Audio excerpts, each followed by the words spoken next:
Okay, this update is 3.5 months late, and I'm already in Vietnam. If I'm already in Vietnam, then why are you currently looking at a soybean field in Iowa? Well, when I drove away from my Indiana home on July 22nd, I first went to Iowa Speedway for what proved to be an amazing IndyCar event. The concerts, the crowd, the racing, the whole weekend was incredible. And if you have any chance of going next year, take my advice and put it on your calendar. While these images and videos are playing, let me take some time to address why this is so late. At the beginning of June, when I recorded and posted the first video announcing my move, I acknowledged that I would not be focusing on weekly produced content until sometime in November, but I did claim that I would be uploading monthly updates until then. So what happened to July's update? Can you comprehend exactly how difficult it was to pull this off? Sure, selling a house is not a big deal. People do it all the time. But normally all of your stuff is coming with you. What if you plan to be semi-nomadic and can't take everything with you? How do you jettison all of your worldly possessions? I made the decision to take this move seriously. I didn't want to keep the house, keep all my stuff, so I would have something to return to if it didn't work out. I decided that I was going to make it work no matter what. Essentially, I had 2 checked suitcases coming with me, and if something didn't make the cut, it had to be gifted to someone, sold, or thrown in the dumpster behind my house. So that is why this is so late. I was so busy in June and July, I for sure was not focused on recording a video update. First, I had some major repairs on the house before I could even put it on the market. Then there was getting rid of all of my furniture, dishes, TVs, etc., etc. Spending weeks hauling everything out into the yard, hoping that passersby would want my stuff. The worst part is all the memories. Personal items that you've collected over the years. Hey, I got this in Boy Scouts in 1978. Hey, my parents gave this to me for Christmas in 1982. Everything that had a memory attached to it. You feel really strange throwing it away. You can't really gift your memories to another, so those kinds of close personal items, if they have no monetary value, they can only go to one place, the landfill. I'm lucky that a family member is saving some boxes of stuff that I couldn't throw away. But I had to limit the amount.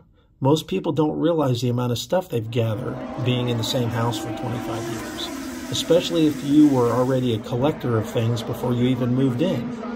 Sure, things like my huge comic collection had a value. I didn't want to sell it, but at least I can get something out of it.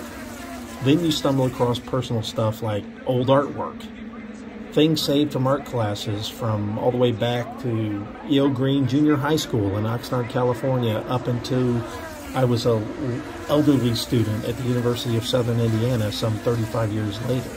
Every sculpture, every drawing, every illustration, every comic, every memory. I'll never see any of that again. Then, if you can pull off downsizing to 2 suitcases, you have to say goodbye to family and friends. We do live in the best time to do such a thing, though.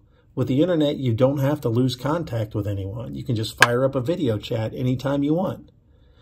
The hardest thing, of course, is knowing that it will be a full year before you can ever hold your grandchildren again.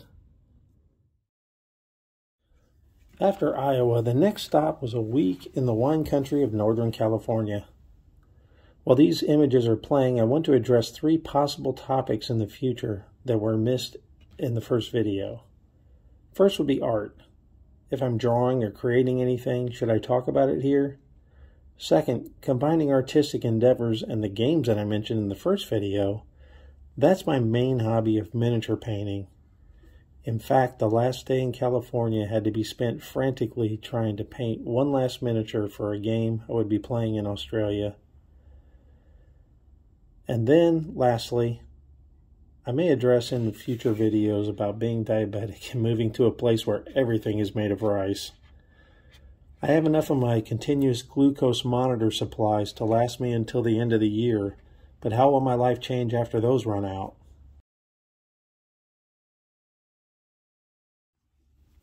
Then, after a little more than a week since leaving home, I arrived in Asia. Not Vietnam yet, but a 3-week vacation to Thailand first. I was lucky to meet some of the YouTubers that I've been following for years while preparing for this adventure. Here are just a few pictures. Obviously, there'll be way more visions of Thailand coming up in the future for sure. And now, the important lesson I learned about trying to make these videos. It is going to take some time before I'm comfortable talking to you all through this camera. If it was a live stream, it would be easier. It is what it is, and it goes out as it is. But for a prepared and purposely uploaded video, every stumble, every imperfection, it all seems way worse than it actually is. As you can see from the silenced videos playing here, during this trip I did try to get you all an update sooner. Here you see me failing these attempts on top of the flipper house on Soi 7 in Pattaya, Thailand. No script. I knew roughly what I needed to get out and mistakenly thought I could just go to the roof and freeform update number 1. Boy, was I wrong. For some of us, this type of thing does not come naturally. I've seen others that I follow here on YouTube, and they're not perfect, but they do seem way more comfortable in front of a camera. Many of them I've followed since the very beginning of their channel, so I know that they've grown over the years. They didn't start out as good as they are now. I know that it's going to take time. I just need to keep plugging away.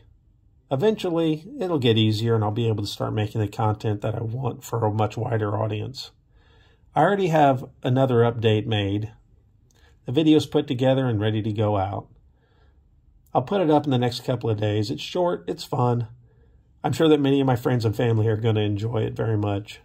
After that, I'll continue to show some of my journey getting here to Vietnam, and I want to explain what exactly was the catalyst that propelled this move.